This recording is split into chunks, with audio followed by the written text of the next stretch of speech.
بسم اللہ الرحمن الرحیم۔ السلام علیکم ورحمۃ اللہ وبرکاتہ۔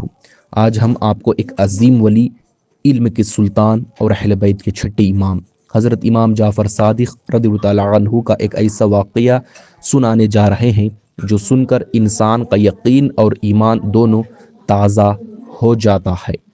آپ کا نام ابو محمد امام جعفر صادق رضی اللہ تعالیٰ عنہ ہے۔ آپ کی ولادت 17 ربیع الاول 80 ہجری میں مدینہ شریف میں ہوئی۔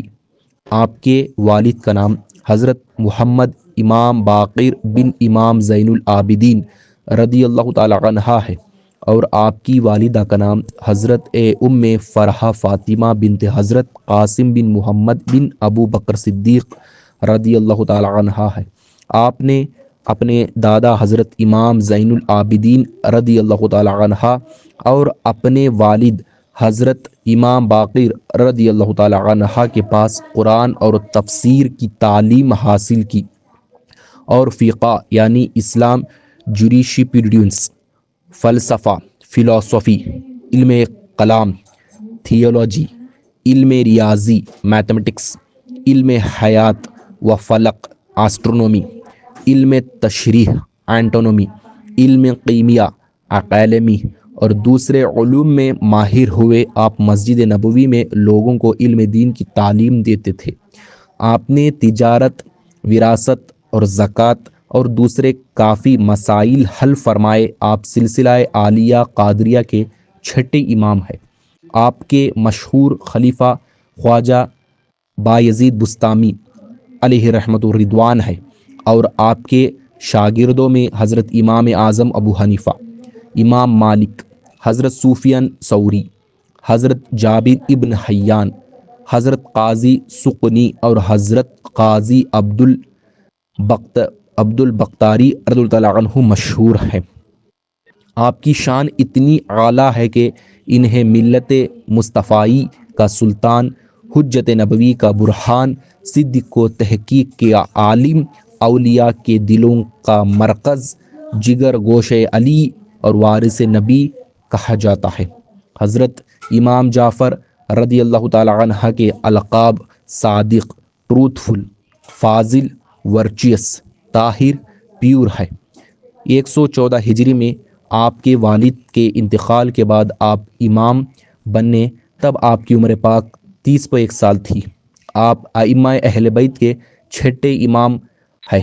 آپ کو امام محمد الباقر رضی اللہ تعالیٰ عنہ سے علوی حسینی سلسلے کی اور حضرت قاسم بن محمد بن ابو بکر صدیق رضی اللہ تعالیٰ عنہ سے صدیقیہ سلسلے سے خلافت ملی تھی۔ 15 رجب آپ کے وصال کا دن ہے۔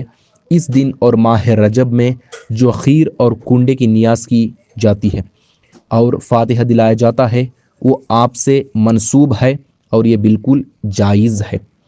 ایک حاجی صاحب نے امام جعفر صادق رضی اللہ تعالیٰ عنہ کی خدمت اقدس میں حاضر ہو کر عرض کی کہ میں حج کو جا رہا ہوں، کہ یہ 10,000 درہم لیجئے اور میرے لیے ایک مکان خرید لیجئے۔ بعد فراغ حج میں لوٹ کر ماں، اہل و عیال اس میں رہوں۔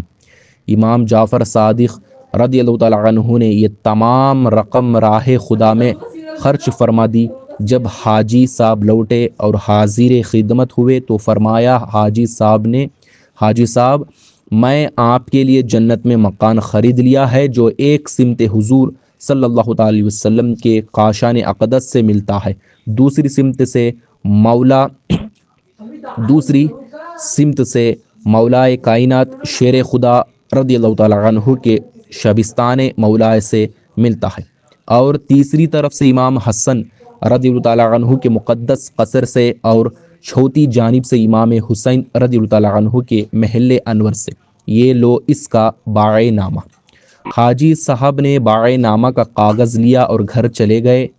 اہل خانہ سے وصیت کی، میری وفات کے بعد میری قبر میں یہ کاغذ رکھ دینا۔ جب حاجی صاحب کا وصال ہوا، حسب وصیت کاغذ قبر میں رکھ دیا گیا۔ دوسرے دن وہی باعث نامہ کا کاغذ قبر کے اوپر رکھا ہوا ملا۔ اس کی پشت پر لکھا ہوا تھا، امام جعفر صادق رضی اللہ تعالیٰ عنہ نے اپنا وعدہ سچ کر دکھایا۔ یہ تھی حضرت امام جعفر صادق رضی اللہ تعالیٰ عنہ کی عظیم شان اور ان کا یقین افروز واقعہ۔ اللہ تعالیٰ ہمیں ان بزرگوں کے راستے پر چلنے کی توفیق عطا فرمائے، آمین۔ اگر آپ کو یہ واقعہ پسند آئے ہو تو ویڈیو کو لائک کرے، چینل کو سبسکرائب کرے اور اسی پیغام کو آگے شیئر کرے تاکہ اور لوگ بھی ان بزرگوں کی برکت سے فائدہ اٹھا سکے۔